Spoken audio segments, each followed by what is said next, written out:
आचार्य चाणक्य ने गंभीर स्वर में कहा, चंद्रगुप्त, तुम्हें पता है अमीर और गरीब में सिर्फ एक चीज का फर्क होता है, धन।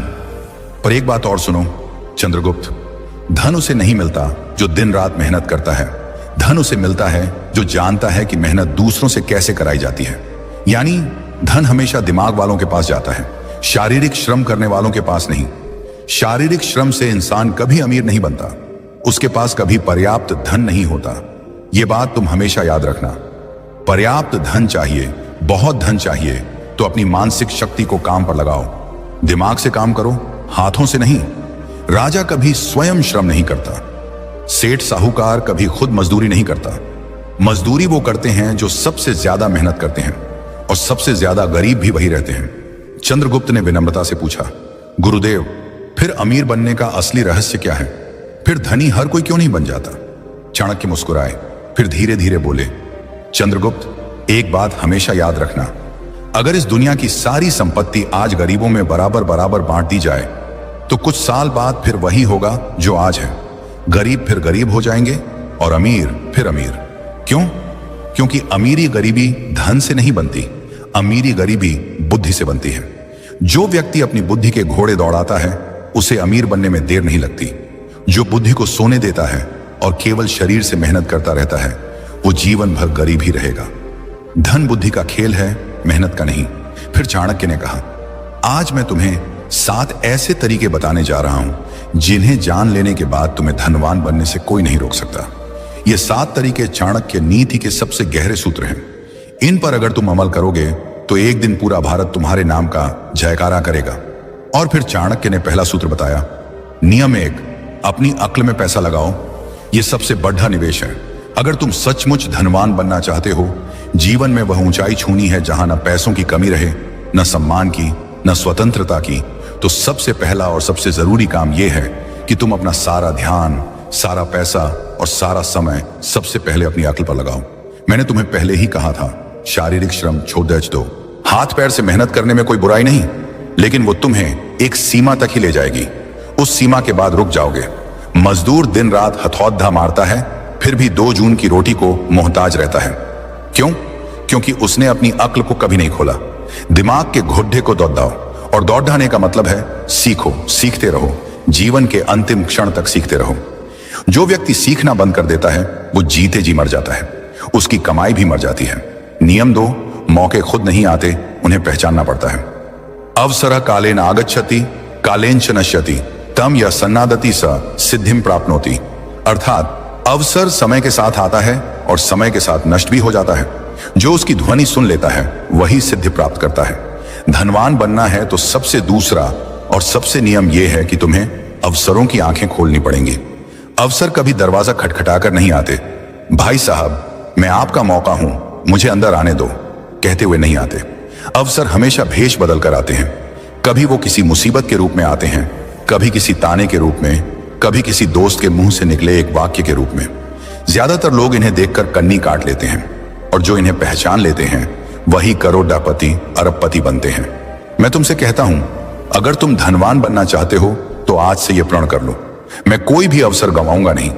चाहे सीखने का हो, कमाने का हो, जुद्धने का हो, घूमने का हो, कुछ नया करने का हो, मैं उसे पकड़ दूंगा। याद रखो, धन तुम्हारे पास नहीं आता, धन तुम तक आने का रास्ता ढूंढता है, और वो रास्ता है अवसर। जितने ज्यादा अवसर तुम पकड़ डालोगे उतने ही ज्यादा रास्ते धन के लिए खुलते जाएंगे। और अगर तुम अवसरों को चूकते रहे तो चाहे कितना भी पहला नियम सीखना फॉलो कर लो, तुम्हारी सारी सीख बेकार हो जाएगी, क्योंकि सीख का इस्तेमाल करने के लिए मौका चाहिए। नियम 3, समय धन से भी कीमती है। अगर तुम सचमुच धनवान बनना चाहते हो, करोड़ों अरबों नहीं बल्कि वो स्वतंत्रता हासिल करनी है जहां पैसा तुम्हारा गुलाम बने, न कि तुम पैसे के गुलाम रहो, तो आज से एक बात हमेशा के लिए गांठ बांध लो, समय पैसों से 1000 गुना ज्यादा कीमती है। पैसा खो गया तो दोबारा कमा लोगे, लेकिन समय खो गया तो वो हमेशा हमेशा के लिए चला गया। एक बार गया तो लौटकर कभी नहीं आएगा। दुनिया के सारे अमीर लोग एक ही बात पर सहमत हैं, उनका सबसे बड़ा हथियार उनका समय था, और सबसे बड़ी पूंजी उनका समय का अनुशासन था। अगर तुम आज भी अपना समय बर्बाद कर रहे हो तो तुम धनवान बनने के लायक नहीं हो, क्योंकि धनवान बनना कोई खेल नहीं है, ये युद्ध है। और इस युद्ध में जो सबसे ज्यादा अनुशासित होता है वही जीतता है। धन तुम्हारे पास तभी आएगा जब तुम उसे साबित कर दोगे कि तुम उसके लायक हो, और तुम ये तभी साबित कर सकते हो जब तुम अपना हर पल, हर सांस, हर मिनट उसे समर्पित कर दोगे। आज से प्रण कर लो, मेरा समय मेरा सबसे बड़ा खजाना है, मैं इसे किसी को छूने भी नहीं दूंगा, न फालतू लोगों को, न फालतू आदतों को, न फालतू विचारों को। मेरा हर मिनट मेरे लक्ष्य के लिए होगा। मैं 24 में से 24 घंटे अपने सपने को दूंगा। जब तक सांस है तब तक रुकूंगा नहीं। इसी एक नियम को जीवन में उतार लोगे तो 7 में से बाकी नियम अपने आप तुम्हारे जीवन में आने लगेंगे, क्योंकि जिसने समय पर कब्जा कर लिया उसने धन पर, जीवन पर, भाग्य पर कब्जा कर लिया। नियम 4, धन आने से पहले खुद को तैयार करो। धन कमाना कठिन नहीं है, सच में कठिन है धन को अपने पास रोकना। तुमने देखा होगा, लॉटरी लगी, 2-4 साल में कंगाल, सैलरी बढ़ी, 1 साल में फिर वही पुराना रोना, बिजनेस चला, 2 साल में फिर कर्ज में डूब गए। क्यों? क्योंकि धन आने से पहले उन्होंने खुद को तैयार नहीं किया था। वे बर्तन थे पर छलनी थे। पानी डालो सारा नीचे। मां लक्ष्मी बहुत चतुर हैं। वे वहां नहीं ठहरती जहां संयम नहीं, जहां नियंत्रण नहीं, जहां आदतें गंदी हैं। धन एक नदी है, अगर तुमने बांध नहीं बनाया तो वह बह जाएगी। और बांध बनता है तुम्हारे अंदर, तुम्हारी आदतों में, तुम्हारे चरित्र में। इसलिए आज का नियम सबसे कठोर और सबसे जरूरी है। धन आने से पहले खुद को तैयार करो। अगर तुम आज गरीब हो पर संयम सीख लोगे तो कल अमीर बनकर भी राजा बने रहोगे। और अगर आज अमीर हो पर संयम नहीं सीखा तो कल कंगाल बनकर रोओगे। धन आता है तो तुम्हारी असली परीक्षा शुरू होती है। वह तुम्हें दिखाता है कि तुम सच में कौन हो। लालच है या संतोष, अहंकार है या विनम्रता, फिजूल खर्ची है या विवेक, दिखावा है या गरिमा। ज्यादातर लोग इस परीक्षा में फेल हो जाते हैं। पहली बड़ी सैलरी आई नहीं कि नई गाड़ी, नया फोन, पार्टी, शराब, मौज मस्ती। 2 साल बाद फिर वही पुरानी साइकिल। मैं तुमसे कहता हूं, धन आने से पहले खुद को ऐसा बना लो कि जब करोड़ों आए तब भी तुम पहले जैसे ही रहो। जूते पुराने हों या इतालवी, तुम्हारा चलना वही रहे। खाना ढाबे का हो या 5 सितारा, तुम्हारी भूख वही रहे। यही असली तैयारी है। लालच धन का सबसे बड़ा दुश्मन है। जैसे ही 2 पैसे हाथ में आते हैं, लालच कहता है, अरे यार अब तो जी ले, अब तो मौज कर, और तुम जीने के चक्कर में अपना भविष्य मार देते हो। नियम 5, अपनी संगति को सुधारो और दिमाग को लक्ष्य के प्रति प्रेरित रखो। तुम चाहे जितना भी सीख लो, जितने भी अनुभव कर लो, जितना भी समय लगाओ, अगर तुम्हारी संगति गलत है तो सब बेकार। तुम वही बनते हो जिनके साथ रहते हो। तुम्हारी कमाई, तुम्हारा चरित्र, तुम्हारा भाग्य, तुम्हारा भविष्य, ये सब तुम्हारे आसपास के 5 लोगों के औसत से तय होता है। तुम जहां बैठते हो, जिसके साथ चाय पीते हो, जिसके साथ रात को फोन पर घंटों गप्पे मारते हो, वही बताता है कि 10 साल बाद तुम कहां होगे। जो मनुष्य धनवान बनना चाहता है वह सबसे पहले अपनी संगति को देखे, क्योंकि जिस प्रकार लोहे की कील लोहे से ही तेज होती है, उसी प्रकार मनुष्य का चित्त उसी के समान हो जाता है जिसके साथ वह अधिक समय बिताता है। जब तुम नीच, आलसी, लंपट, नकारात्मक बोलने वाले लोगों के बीच रहते हो तो तुम्हारा मन भी वैसा ही हो जाता है। तुम्हें लगता है, अरे दुनिया में कुछ नहीं हो सकता, पैसा तो किस्मत से आता है, मेहनत करने से कुछ नहीं होता। और ऐसे विचारों से तुम स्वयं ही अपने पांवों पर कुल्हाड़ी मार लेते हो। पर जब तुम उच्च चिंतन वाले, धनवान, विद्वान, संयमी और लक्ष्यनिष्ठ लोगों के बीच रहते हो तो तुम्हारा मन भी ऊंचा उठने लगता है। तुम्हें स्वयं ही लगने लगता है, मैं भी कर सकता हूं। चंद्रगुप्त, जीवन में एक बात हमेशा याद रखना, उधार वो दीमक की तरह है जो रिश्ते को खोखला कर देता है, चाहे वो रिश्ता कितना ही मजबूत क्यों ना हो।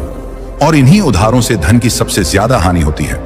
जीवन में धन मांगने के लिए अक्सर हमारे अपने खास रिश्तेदार आते हैं, कभी कभी दोस्त भी, लेकिन हम ना कहने में हिचकिचाते हैं, डरते हैं कि कहीं रिश्ता टूट ना जाए।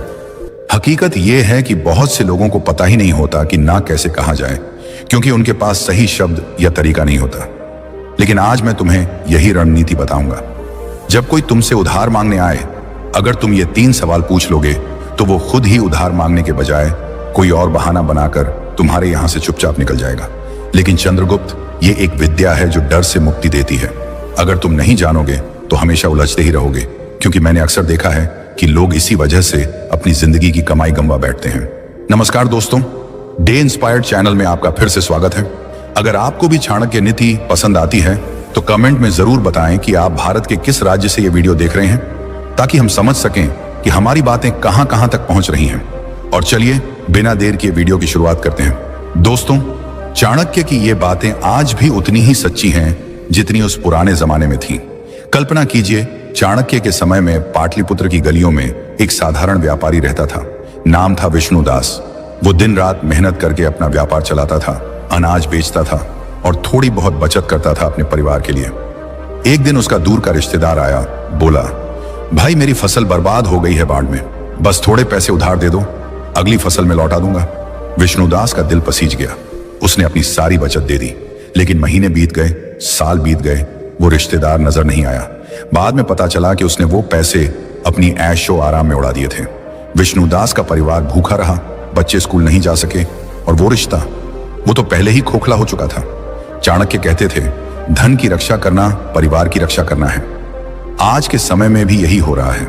लोग फोन पर मैसेज करते हैं, भाई इमरजेंसी है, 50,000 उधार दे दे, और हम देते हैं क्योंकि नहीं देना हमें बुरा लगता है। लेकिन सच्चाई ये है कि पैसा देने के बाद रिश्ता और मजबूत होने के बजाय कमजोर हो जाता है। क्यों? क्योंकि अगर पैसा वापस नहीं आया तो झगड़े शुरू हो जाते हैं, और अगर मांगो तो तुम विलेन बन जाते हो।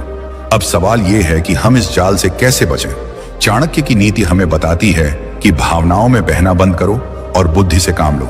मैं आपको बताऊंगा वो 5 तरीके जो चाणक्य ने बताए थे, लेकिन सरल भाषा में, जैसे कोई बूढ़ा गुरु अपने शिष्यों को समझा रहा हो। इन तरीकों से आप ना कह सकेंगे बिना किसी को दुख पहुंचाए।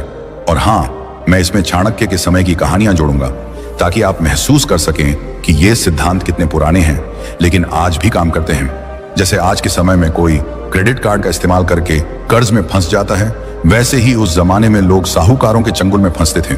लेकिन चाणक्य कहते थे, बुद्धिमान वो है जो कर्ज का जाल खुद नहीं बुनता। चलिए पहले तरीके से शुरू करते हैं। ये है, तुरंत जवाब न दो। चाणक्य इसे समय की ढाल कहते थे। जब कोई पैसा मांगे, चाहे वो कितनी बड़ी मुसीबत बता रहा हो, उसी वक्त हाँ या ना मत कहो। बस मुस्कुराकर कहो, भाई मैं तुम्हारी परेशानी समझता हूं, लेकिन मेरा पैसा अलग अलग जगहों पर लगा हुआ है, मुझे अपने हिसाब किताब देखने दो, घर वालों से बात कर लूं, कल तक बता देता हूं। ये 24 घंटे आपको सोचने का मौका देते हैं और सामने वाले की नीयत भी परख लेते हैं। चाणक्य के समय में एक राजकुमार था जो हमेशा जल्दबाजी में फैसले लेता था। एक बार एक जासूस उसके पास आया, बोला, महाराज मुझे तुरंत सोने की मुद्राएं चाहिए, दुश्मन की जासूसी के लिए। राजकुमार ने उसी वक्त दे दी। बाद में पता चला वो जासूस दुश्मन का था। चाणक्य ने राजकुमार को डांटा, समय लो, सोचो, तब फैसला करो। आज के समय में भी अगर कोई ट्रांसफर करने को कहे तो कहो, बैंक बंद है आज, कल देखते हैं। आप देखेंगे अगर जरूरत झूठी है तो वो इंतजार नहीं करेगा, किसी और के पास चला जाएगा। लेकिन अगर सच्ची है तो इंतजार करेगा। यह तरीका आपको आसान शिकार होने से बचाता है। मैंने खुद देखा है, मेरे एक दोस्त ने ऐसा किया। उसका चचेरा भाई आया, 20,000 मांगे। दोस्त ने समय मांगा। अगले दिन भाई खुद बोला, रहने दे, किसी और से ले लिया। बाद में पता चला वो पैसे पार्टी में उड़ाने थे। ऐसे छोटे छोटे अनुभव हमें सिखाते हैं कि धैर्य कितना बड़ा हथियार है। अब दूसरा तरीका, सवाल पूछो लेकिन तरीके से। 24 घंटे बाद जब वो वापस आए तो तुम सफाई मत दो कि पैसा क्यों नहीं है, बल्कि उनसे पूछो, भाई मैं मदद करना चाहता हूं लेकिन मुझे यह पैसा जल्दी वापस चाहिए क्योंकि मेरे अपने खर्च हैं। तुम्हारा वापस करने का ठोस प्लान क्या है? पैसा कहां से आएगा? यह सवाल उनकी नीयत को नंगा कर देता है। चाणक्य कहते थे, सवाल वो तीर है जो झूठ को भेद देता है। उनके समय में एक साहूकार था जो लोगों से उधार लेता था, लेकिन चाणक्य ने अपने शिष्यों को सिखाया, पूछो कैसे लौटाओगे।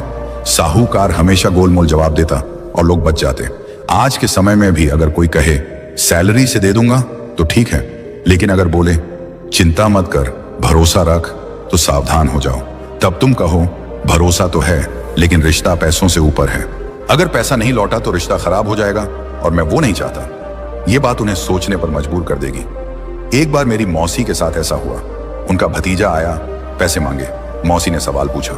भतीजा हकलाया और खुद ही बोला, रहने दे चाची, मैं किसी और से ले लूंगा। बाद में पता चला वो पैसे शेयर मार्केट में लगाने थे जहां वो हार गया था। ऐसे में सवाल पूछना आपको रक्षक बनाता है, न कि लुटेरा। तीसरा तरीका, सुरक्षा मांगो। चाणक्य इसे बंधक का नियम कहते थे। अगर वो अभी भी जिद करे तो कहो, भाई नियम तो होते हैं, मैं पैसा दे दूंगा लेकिन बदले में एक छोटी सी गारंटी चाहिए, जैसे चेक या कोई चीज रखवा दो। चाणक्य कहते थे, बिना बंधक के धन रेत में पानी है। उनके समय में लोग सोने की अंगूठी या जमीन का कागज रखवाते थे। एक कहानी है। चाणक्य के एक शिष्य ने एक व्यापारी से उधार मांगा। शिष्य ने कहा, मुझे भरोसा है, लेकिन चाणक्य ने हस्तक्षेप किया, भरोसा अच्छा लेकिन प्रमाण बेहतर। व्यापारी ने चेक मांगा और वो व्यक्ति भाग गया। आज के समय में पोस्ट डेटेड चेक मांगो। अगर वो नाराज हो जाए, बोले तुम्हें शक है, तो कहो नहीं भाई, ये तो बस सुरक्षा है। जो साफ नियत का होगा वो दे देगा, लेकिन जो नहीं वो खुद चला जाएगा। मैंने एक पड़ोसी को देखा जो हमेशा उधार देता था। एक बार उसने गारंटी मांगी और मांगने वाला नाराज हो गया, लेकिन बाद में पड़ोसी का पैसा बच गया, क्योंकि वो व्यक्ति दूसरों को ठग रहा था। यह तरीका आपको मजबूत बनाता है और रिश्ते को बचाता है। चौथा तरीका, कमी का भ्रम पैदा करो। अगर वो कहे ठीक है, घर वालों से बात कर लो, तो कहो यार पैसा तो था, लेकिन अभी अभी फिक्स डिपॉजिट में डाल दिया। अगर निकालूंगा तो नुकसान होगा, अगर तुम वो नुकसान भरोगे तो निकाल लूं। चाणक्य इसे अभाव का माया कहते थे। उनके समय में एक राजा ने अपने मंत्री से कहा, मेरे पास खजाना है लेकिन अभी बंद है, अगर तुम खोलने का खर्च दोगे तो दे दूंगा। मंत्री खुद पीछे हट गया। आज भी यही काम करता है। कोई उधार मांगने वाला आपके नुकसान को क्यों भरे, वो खुद कहेगा रहने दे। एक बार मेरे चाचा ने ऐसा किया। उनका दोस्त आया, पैसे मांगे। चाचा ने कहा बैंक से निकालूंगा लेकिन पेनल्टी लगेगी। दोस्त बोला नहीं, मैं किसी और से ले लूंगा, और पैसा बच गया। ये तरीका चतुराई से काम करता है, बिना झगड़े के। पांचवा तरीका, छोटा दान दो अगर मुसीबत सच्ची हो।